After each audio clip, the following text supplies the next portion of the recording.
No way. Oh my god! $242 million! Do you know how much money that is? Ballin' like it's game time. Locked in when it's game time. Yeah, I'm ballin' like it's game time.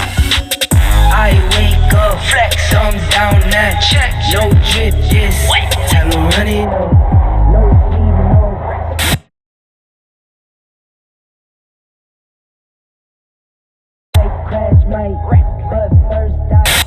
It's the 19th of August 2024, the day a group of young adults carried out one of the largest crypto heists ever recorded. 20-year-old Malone Lem, 18-year-old Virja Tao, 21-year-old Daniel Serrano, Danish Khan and Chen.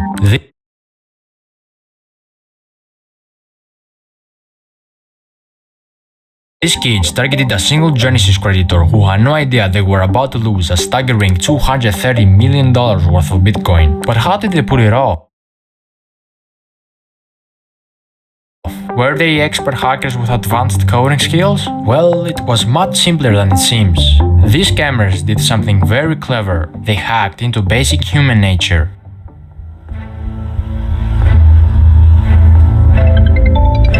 It all began with a phone call, a seemingly harmless contact from Google support, but this call wasn't from Google at all. Using a spoof number, Virja Tao, also known as Wiz, convinced the victim that their personal accounts had been compromised. With his false sense of urgency, he gained access to the victim's Gmail and iCloud, where he gathered key security information. Another call followed, this time from Daniel Serrano, aka Box, claiming to be a representative from Gemini, the crypto exchange the victim used. The victim was tricked into believing their account was under attack. Under pressure and convinced they needed to act fast, the victim reset their two-factor authentication settings, giving the thieves the access they needed to take control of the Gemini account, quickly sending funds to a compromised wallet. The situation was spiraling, but the victim had no idea. When he was asked to use AnyDesk, a remote access software, it seemed like another step in securing their assets, but in reality, it was the final blow. As the victim unknowingly shared the screen, the private keys to their Bitcoin wallet were exposed, and in just a few clicks, the digital fortune was transferred into the hands of the thieves. Oh wow. No way. No f***ing way. I see it, bro. It's on the blockchain. It's on the blockchain, bro. No way. Oh my god! Oh my god! In a private video, they recorded the live reactions to the successful transfer of 4,064 bitcoins valued at over $230 million at the time, clearly excited as they watched the millions flow into their wallets. How did they manage to pull off such a heist? How could someone with that much wealth be deceived so easily? And why will they record themselves in the act of committing such a massive crime? These are questions that might never be fully answered, but one thing was clear: the money was now in the hands of the criminals, and they knew their work wasn't done yet. Exactly 17 minutes after, they quickly set about laundering the money. To make it harder for authorities to track the stolen crypto, they split the Bitcoin into smaller amounts and transferred it across 15 different exchanges, a common tactic known as pill chains. The idea was to break the large transactions into smaller ones, making them harder to trace. Bitcoin was swapped for Litecoin. Litecoin was swapped for Ethereum, and Ethereum was swapped for Monero. The process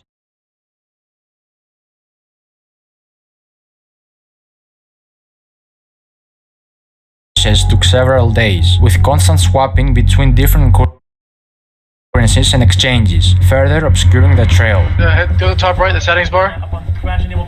Settings? No, not that. Like the swap settings. Set custom recipient. No, bro, what the hell? Do 998. Alright, bro, you're so horrible. You can't. Bro, I'm clearly busy, Caleb. Planning a heist.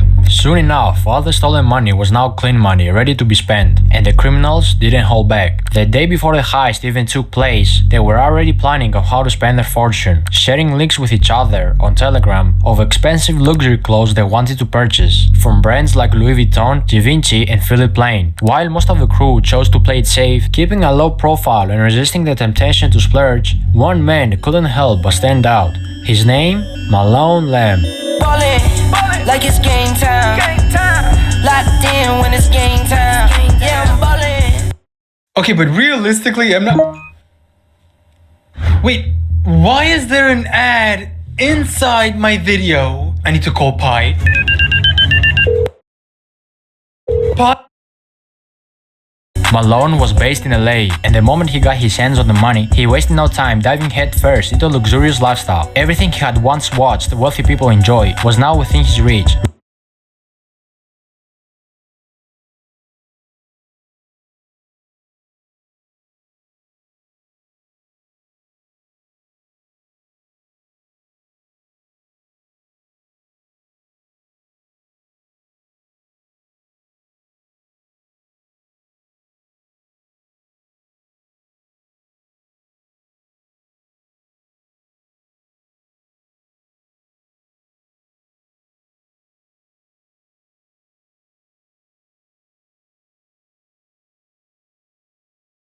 $300,000 and even more than $500,000 in a single night. If you were $300,000 and even more than $500,000 in a single night. If you were in one of those clubs, you couldn't miss him. Hey, yo, Malone, he real crazy like it's your birthday. His name will be flashing on signs, and DJs will shout his name, giving him all the attention.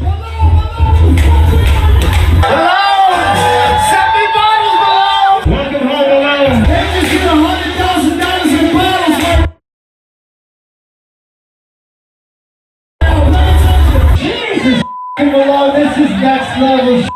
Well, no, you're not stopping tonight, right? He quickly became everyone's favorite, because whenever he was around, everyone got to drink for free. He threw around cash like it was nothing, and one time he even handed a DJ a massive 6-liter bottle of Golden Ace of Spades champagne, which could cost anywhere from $25,000 to $60,000. Another time he tipped a DJ $2,000 and had all the unopened bottles in the club sent straight to his house. He even tipped me $2,000 when I tell you the amount of bottles he sent me that I took home brand new, everything sealed, brand new.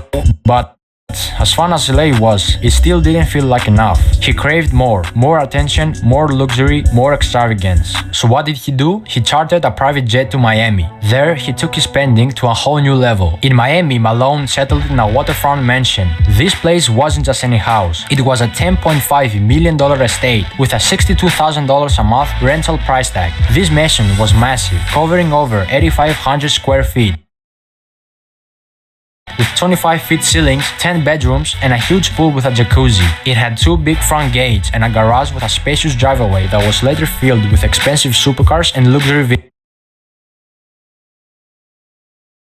vehicles. Malone bought a black Mansory SF90, a white Lamborghini Urus, a fully kitted out white Mansory Lamborghini Urus with baby blue interior, a matte black Lamborghini Revuelto, the new Porsche 911 GT3 RS, the new Ferrari SUV in black, 2 Mercedes-Benz G-Class, 1 in grey, 1 wrapped with matte black camo, a convertible matte black and pink Rolls-Royce Dawn, a blue BMW M4, another Lamborghini Revuelto in matte grey, convertible matte black and pink Rolls-Royce Dawn, a blue BMW M4, 1 wrapped with matte black camo, a convertible matte black and pink Rolls-Royce Dawn, a blue BMW M4, another Lamborghini Revuelto in matte grey, a blue Lamborghini Urus, an all-white wide-body kit Lamborghini Aventador SVJ with Malone's name written on the bottom of the door, a matte black Ferrari 812 Superfast, another Lamborghini Aventador SVJ in blue, a pink Urus,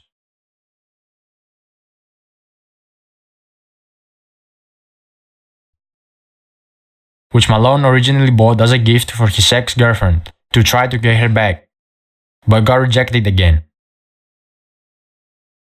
A fully black carbon fiber McLaren 765 LT, a blue Pagani Huayra, and many more cars. If he didn't realize it by now, Malone was always rolling with fashion. He rocked high-end designer pieces like Louis Vuitton and Givenchy. His style was expensive, with the most expensive piece of clothing being the McLaren Maya 70 by Paul Manger's jacket, which alone cost $50,000 or more. But after all this wasted money on clubs and cars, Malone finally decided to invest his money in timeless pieces that would hold the value over time, like this Cuban link chain bracelet bracelets filled with diamonds, a Rachel Millie covered in diamonds, and a diamond ring for each one of his fingers. One Rachel Millie wasn't enough, of course, so he bought multiple. Even his glasses had diamonds. Yo, don't take no video. Malone wasn't just a millionaire obsessed with himself. He had a generous side, often using his wealth to give back to others in need. He bought 5 Birkin bags and gave them away to random girls at the club. One of these lucky ladies was a model named Olivia Allen. Guys, I can't even make this up when I say that I just woke up to a Birkin in my bedroom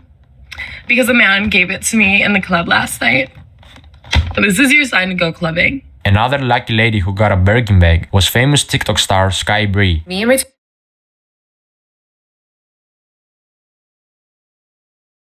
two girlfriends walk over to the section, and this kid, I'm going to refer to him as like a kid. I mean, he was definitely over the age of 18. He looked pretty young. He comes towards me and he's like, I got this for you. She ended up saying she didn't like it. It's beautiful, but to be honest, it's not really my style. While Malone was busy making his name known, flaunting his wealth at every turn, he was also drawing the wrong kind of attention. His outrageous spending, paired with his desire to be noticed, made it easier for authorities and blockchain experts to track him down. Investigators, including prominent figures like Zach XPT, were closely watching the flow of the stolen funds, tracing each move as he splurged on cars, clubs, and luxury items. The more he spent, the more obvious it became that his newfound fortune was linked to the heist, and soon enough, the walls started closing in.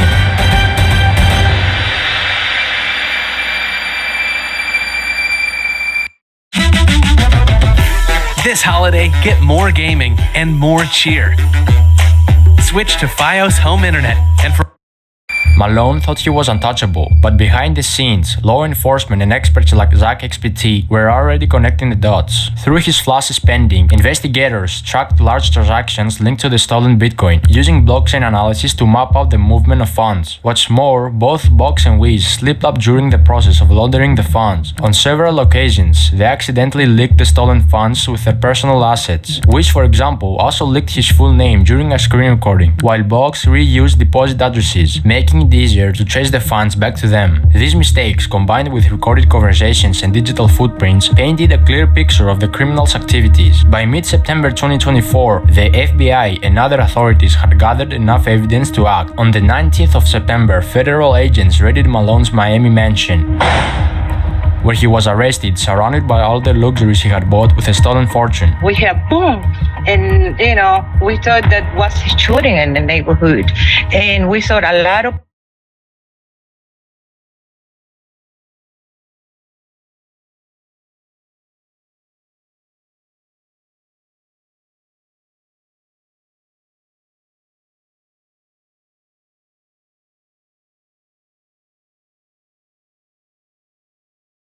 police. This was something that never happened in this neighborhood. Most of the time was a lot of party. It was party because I can hear from my house the music. It was a stark contrast. Malone, who had lived like a king for just a short while, was now being led away in handcuffs. Authorities were able to freeze over $9 million in stolen funds, with $500,000 already returned to the victim. However, a significant portion of the stolen money remains in cryptocurrency wallets. At the time of making this video, $21 million linked to Box is still sitting in one wallet, while Vircha Tao, also known as Wiz, has around $39 million tied up to his account. Additionally, $4 million of Malone's funds remain untouched in another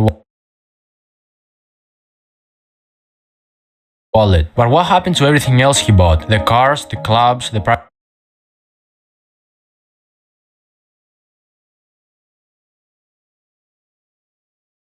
jets, and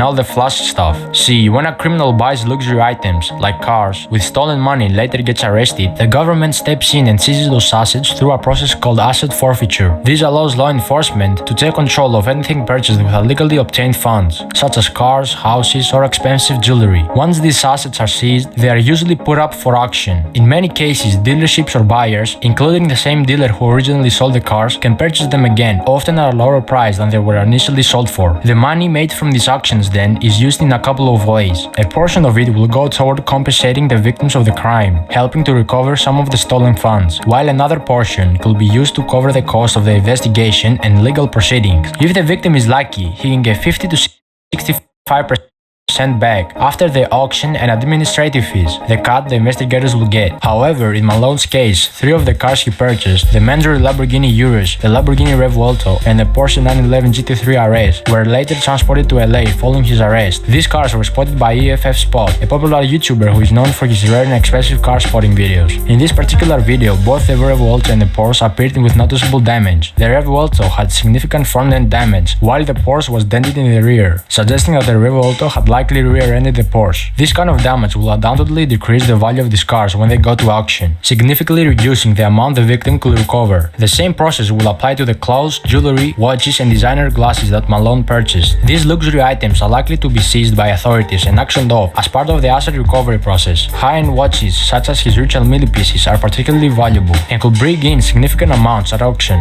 While designer clothes typically depreciate in value, Malone's expensive pieces will still hold enough worth to help recover the funds for the victim. As for the wild spending in clubs, that money is pretty much gone. When you blow $500,000 in a single night on bottle services and VIP sections, the clubs aren't held responsible for giving it back, especially if they had no clue the money was stolen. Same goes for the private jets. Those jet companies provided a legitimate service, so the money Malone spent on his flights is long gone. In conclusion, while most of the big ticket items can be seized and auctioned, much of what Malone spent on services like clubs and private jets is lost for good. This story isn't just about a major heist or the luxurious lifestyle Malone enjoyed for a brief moment. It's a lesson in greed, the dangers of showing off wealth that wasn't earned, and how quickly everything can come crashing down. Despite all the money spent, the nights out, and the flashy purchases, Malone's dream life was built on stolen funds, and it was only a matter of time before it fell apart. Authorities might recover some of the stolen money, but the damage done to the victim and the recklessness of Malone's spending spree are a reminder of how easily things can slip away. For Malone and his friends, what started as a wild ride of lavishness ended in arrests and their names tied to one of the biggest crypto crimes in history. In the end, this heist shows us that no matter how clever the crime or how big the payout, the law always catches up, and the price they paid was far greater than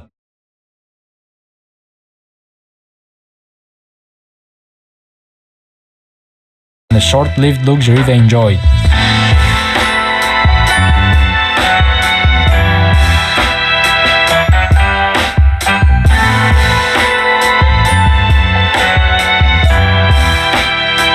Oh, by the way, remember Olivia, the model who got a Birkin bag? Yeah, she made a TikTok after Malone's arrest styling the Birkin with a police uniform. And also another TikTok in the same club saying, "No free bags tonight, just free drinks."